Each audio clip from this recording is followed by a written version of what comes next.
Well, friends, what a joy to know you've chosen to join us during this half hour as we go to God's Word.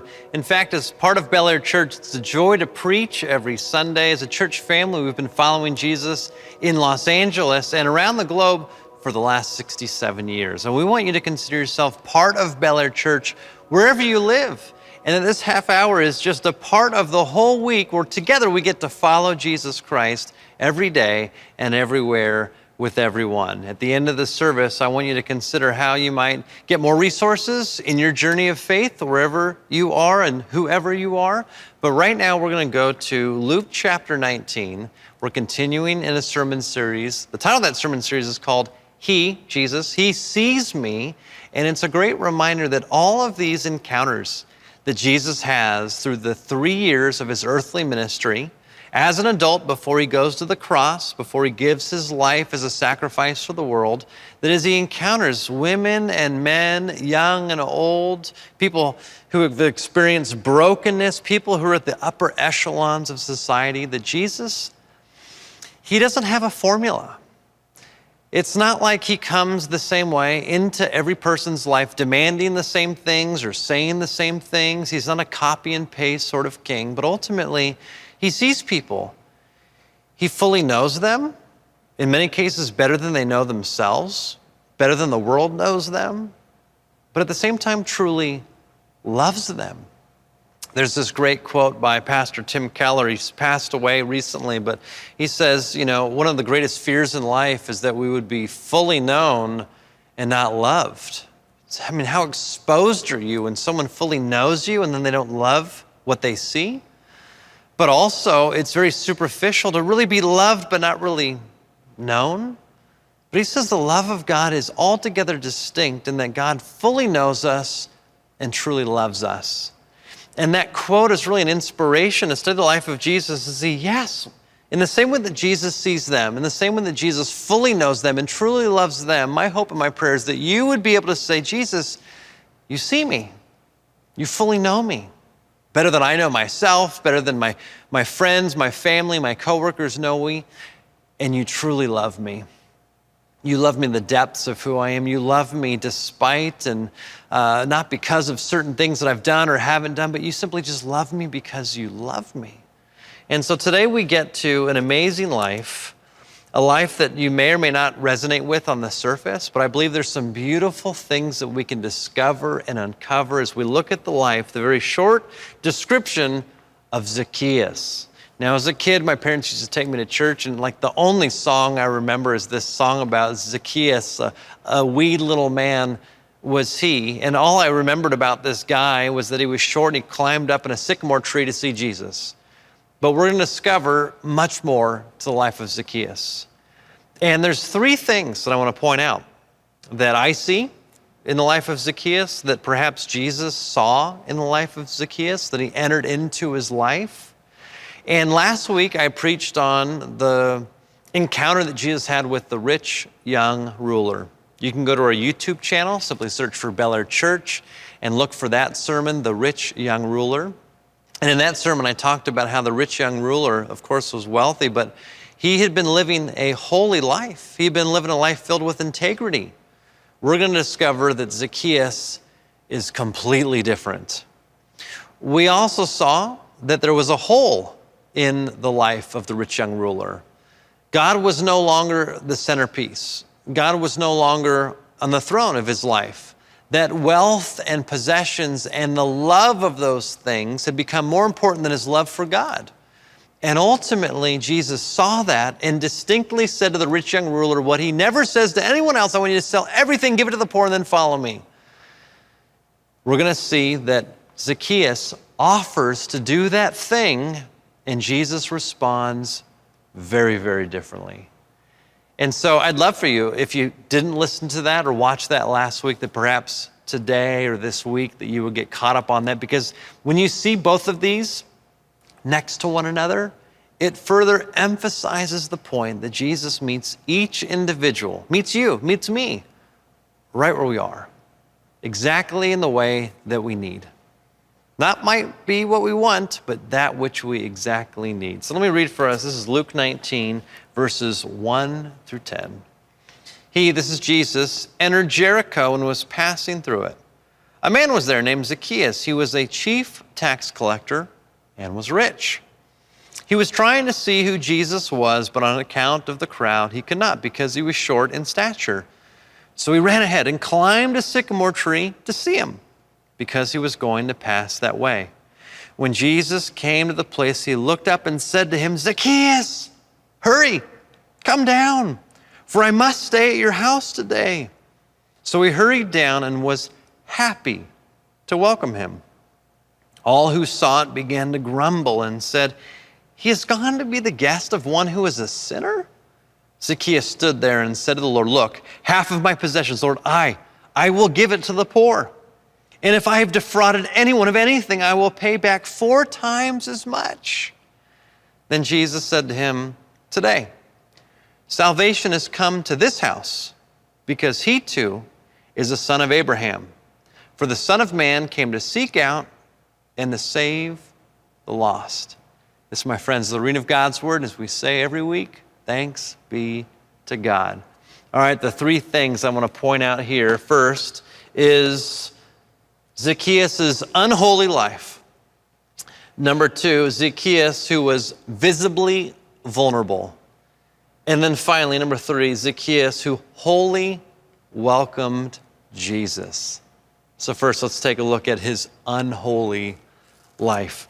In fact, it says here, if you open those Bibles back up, Luke 19, it says that he wasn't just a tax collector, he was a chief tax collector and was very rich.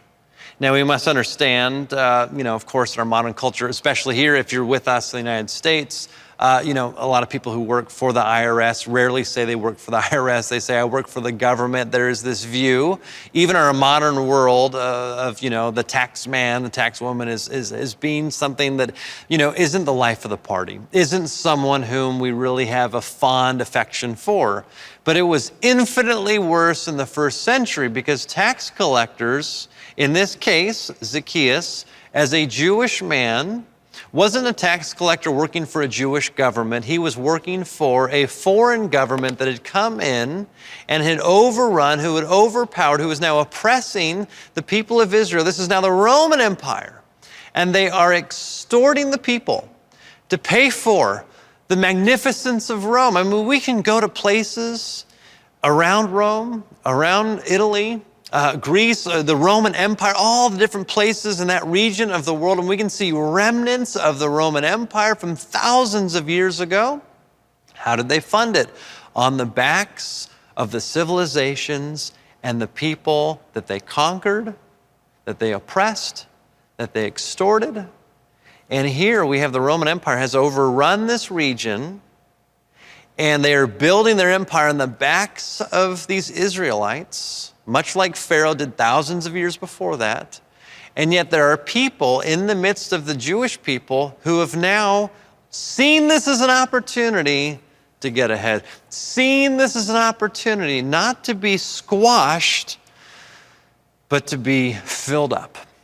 And if you were a Jewish tax collector working for the Roman Empire, not only were you part of a system of extorting the people, but you actually were part of an environment where you could skim a little off the top. A little one for me, one for you. One for me, one for you, Roman Empire. And so these tax collectors were hated. Unlike the rich young ruler who had built his wealth with integrity, as it clearly says in that passage, look, he's living out the way of the Torah, the Hebrew Scriptures. He's following the 10 Commandments. He's not defrauding others, this rich young ruler, as we discovered last week. But here we have a tax collector who is very wealthy, completely opposite as a rich young ruler who is defrauding people, who is extorting people. And he's not just any tax collector, he is the chief tax collector. The Greek language, which is the language of the New Testament, that has been translated in all these different languages we're reading from the English today, though it says chief, it literally means arch tax collector. Kind of like an archangel, kind of like a chief over the angels, the head angel. It's the one in power. So this is the one who is moved up in the ranks, who's the highest level up. So we might wonder, and theologians and historians have supposed that as a chief tax collector, not only were you part of a system of extorting the people, and not only could you, as a tax collector, skim a little off the top, but you as the chief tax collector could also exploit all the other tax collectors as well. It was like an ancient version of the mafia. The higher up you are, the heavier your purses and coffers got. And here we have Zacchaeus, who has been living a very unholy life. In fact, we know this because later on it says in verse 7, all who saw it began to grumble and said, he is gone to be the guest of one who is a sinner. Now, all throughout the New Testament, whenever a tax collector is mentioned, it's often lumped into tax collectors and sinners, tax collectors and sinners, tax collectors and sinners. It was like sinners wasn't a broad enough category that tax collectors had to be distinctly named as well. These were people who were considered on the margins, hated, unloved within Jewish society. And yet how interesting that Jesus' love isn't just for the up and in, but also the down and out, but also those who are on the moral edges of society, who aren't just physically and emotionally and materially poor, but also those who are on the margins of society who are also wealthy. There's no pocket, no angle, no sphere of society that Jesus doesn't run towards, doesn't long to redeem. It's very tempting for us to look down our noses, maybe at a different socioeconomic class within society. Historically, the rich can look down on the poor can look down on the rich, and it's just this never-ending cycle of class warfare. And Jesus breaks through all of that and goes to people who are poor, but also goes to people who are wealthy. And here we have Zacchaeus, very clearly, yes, he is rich, but he's been getting that wealth through unholy, unrighteous, disingenuous means. But what's fascinating is that this man, then, number two, becomes visibly vulnerable. He's got it made in some ways. I mean, he has a profession at a particular point in human history. Perhaps he has a personality, a character, a skill set that perfectly lines up for him to be at the top of an oppressive system where he is just living the high life. And yet he needs something. There's something missing. There's something lacking. I find this again and again and again throughout my ministry, that I have so many different types of people who come to me for pastoral counseling, who send emails, letters, phone calls, and it doesn't matter who people are, that there is this sense that if they don't yet have Jesus, regardless of their background, regardless of their fame, regardless of what zip code they live in, if they don't have Jesus, there's something missing. And Zacchaeus became visibly vulnerable by expressing his need for Jesus. There was crowds. This is towards the end of the ministry of Jesus. This is actually specifically 10 days before his death, his burial, his crucifixion. And this is kind of the culmination of his ministry, right before the triumphal entry, right before all the magnificent things that happen in that final Holy Week.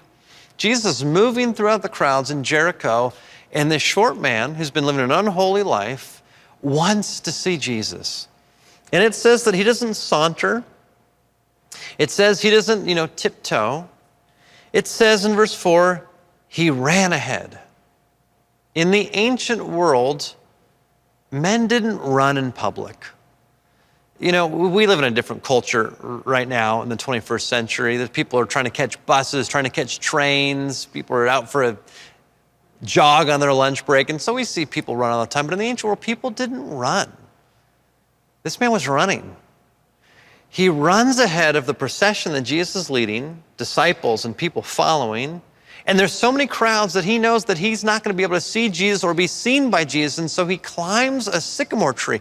People don't climb trees in the ancient world, let alone adult men, let alone people who were visibly hated in that Jewish culture. This isn't just a tax, it's Zacchaeus, the chief tax collector.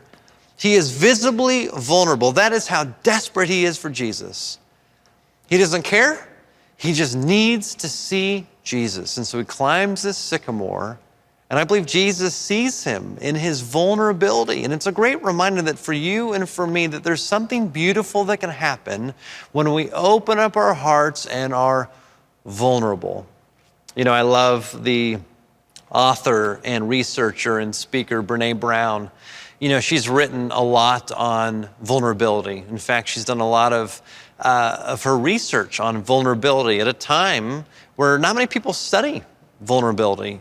And I heard her speak many years ago in person, and she said that, isn't it interesting that the word for courage comes from the root word cur. In the Latin, it means heart. You think about in the Spanish language, corazón means heart. Cor, the root of courage, is wholeheartedness. To put your heart out there, to be vulnerable is the greatest act of courage. And so it was really courageous and brave for Zacchaeus to be visibly vulnerable, to climb that tree, to ask for help, to be desperate for help. And I don't know who you are, I don't know what you've been through, but perhaps you've reached a place in your life where you need help, that all the other things, they haven't satisfied. You've tried all these different techniques, different things where you are in your life. There's something, perhaps you're here today because you're wondering, can Jesus be the answer of the thing that I've been looking for and longing for my whole life? There is something powerful that can happen when you are visibly vulnerable, when you say to God, I need you. Help. And it doesn't have to be a crowd. You don't have to climb a sycamore tree to be visibly vulnerable. You can just stop where you are and say, Jesus, I need you. There's something missing in my life. I'm desperate for you. But maybe for some of you, what you need is to reach out to somebody you know in your life who is a Christian and say, you know, there's something about your life that I want to ask you questions about. There's a peace, there's a joy. You're not perfect. You have hurts and hang-ups, and the circumstances of your life aren't perfect, but there's something about how you walk through life where there's a joy that I don't have. I want to talk to you about your relationship with Jesus. That takes such visible vulnerability. But maybe you don't have a Christian in your life, somebody you can ask questions to, that you can't say, you know, what's it like to be in a relationship with Jesus? We want to offer ourselves to you. We would love for you to reach out to us. In fact, at the end of our time together today, I want to invite you to go to drewsams.com to receive a weekly devotional. But also, you can always go to our church's website, bellair.org. You can Google for Bel Air Church. Call us, 818-788-4200. Ask for Pastor Drew. Ask for anybody on our pastoral team. We would love to walk with you. That takes vulnerability to do that, to call, to email, to reach out. But it's not us, it's actually Jesus who sees you.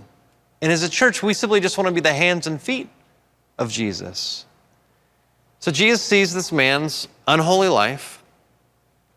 He sees him being visibly vulnerable. In the midst of this crowd, in the midst of the events that are about to transpire 10 days before he gives his life as a sacrifice for the world, he sees Zacchaeus up in the tree, not as a morally upright man, not as somebody who has it all together, not the perfect disciple, not a good Christian, but he says, Zacchaeus. Listen to what he says. Zacchaeus, hurry. He's already run. Jesus says, hurry, I want you to come down, for I must stay at your house today. Jesus invites himself over. He doesn't say, I want you to come over to my house. He says, I want to come to your house. I want to meet you at your home. I want to come to where you dwell. I want you to come where you live. So verse 6, so he hurried down and was happy to welcome him. This is the third thing that I see, that Zacchaeus, holy, W-H-O-L-L-Y, holy, completely, entirely, welcomes Jesus with joy, with happiness. He is longing for Jesus to enter into his life. Now watch what happens. And on the surface, we might think Jesus is doing this, and the gospel writer Luke is doing this, when actually Jesus is doing that. Well, what's the this that we might think on the surface? Take a look.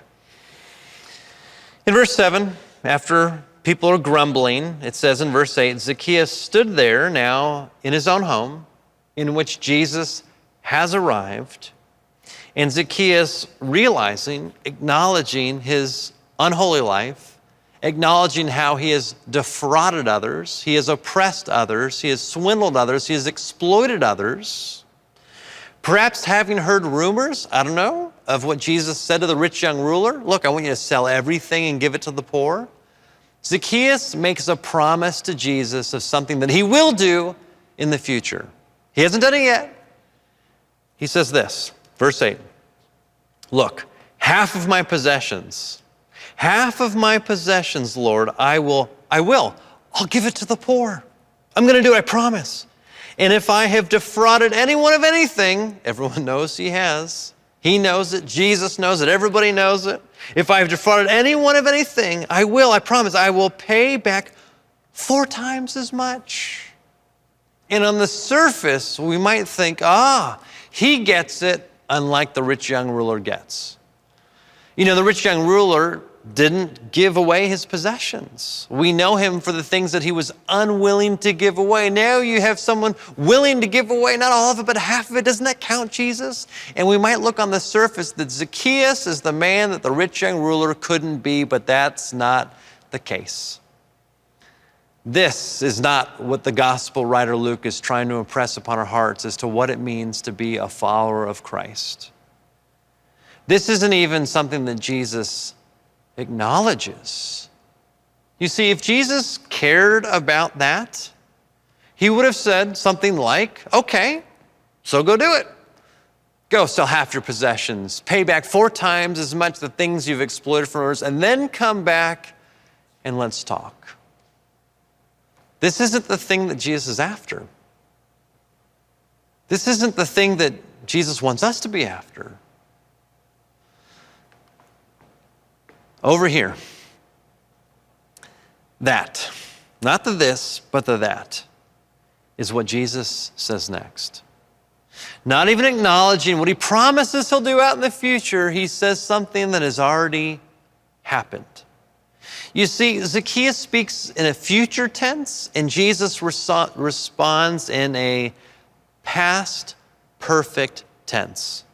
Zacchaeus says, I'm going to do something in the future. And Jesus says, something's already been done. Zacchaeus says, I'm going to do all this. You'll love me that right. And she says, no. Something has already happened. What has happened? Take a look. Jesus, not even acknowledging his comment of, I'll give half my possessions, I'll pay back. Jesus says to him, this is past tense, in the perfect tense, already completed action. Today, salvation has come to this house. Salvation has already come to this house. Why? Because he too is a son of Abraham. For the Son of Man came, past tense, to seek out and to save the lost. You see, religion is you being and doing with the hope that God welcomes you. Religion is all about you being good, doing the right thing, hoping that God welcomes you into God's arms. You might say, I hope that one day that I'll get through the pearly gates. I hope that I've done enough. I hope that one day God will welcome me in and say, well done, good and faithful servant. If that's the posture of your heart, you've fallen into religiosity. And I've got news for you. Jesus hates religiosity. He wants nothing to do with it. He didn't come to make religious people that just be and do with the hope that God welcomes them. No. He has come with the good news of the gospel. And the gospel is this. The gospel is God being and doing with the hope that you welcome God. Religion is you being and doing so that God welcomes you. The gospel of Jesus Christ is that God is holy. God is perfect. God is good. God is loving. And through Jesus, he has done something already. He's come to live the perfect life. He's come to fulfill the law. He's measured up in all the ways that you and I will never measure up. with the hopes that we would welcome him into our heart, into our home, into our lives. You see, Jesus says right here, the Son of Man came to seek out and to save the lost. The gospel is God coming to you, not you going to God. And Zacchaeus happily, warmly, wholly welcomes Jesus into his home. And Jesus is salvation embodied. Remember, Jesus says, I am the resurrection and the life. I am the way, I am the truth, I am the life. Jesus is salvation. And he says, salvation has come. I have come. And I believe in that moment, he is laying before Zacchaeus and laying before all people, I want a relationship with you.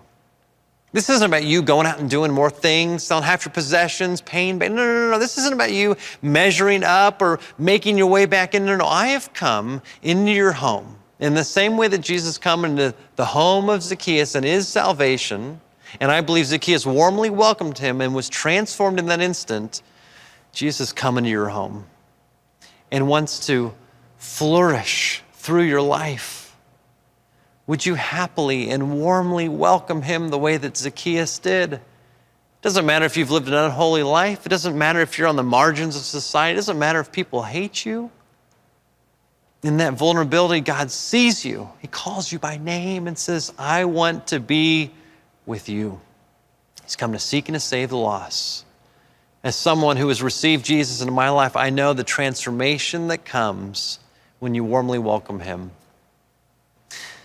As we wrap up this sermon, I want the rest of the week to be an opportunity where you can really chew on this, where you can consider this, where you can ask questions. In fact, there's a resource that I want to share with you. It's at drewsams.com. And if you were to go there, you can quickly see and easily see how you can receive a weekly resource. But ultimately, I hope that that would be kind of like a doorway into the life of this church. This church that is filled with so many wonderful people that are all broken, that are all desperate and in need for Jesus, but want to walk with you on that journey of faith. You know me, you don't yet know them. So why don't we walk on this journey together? And as I invite you in to be part of this church family, I would love to invite you to be part of this life. Whether you live here in Los Angeles, whether you live in the United States, somewhere around the globe, let's be the church that follows Jesus Christ. May God bless you today and every day. We'll see you soon.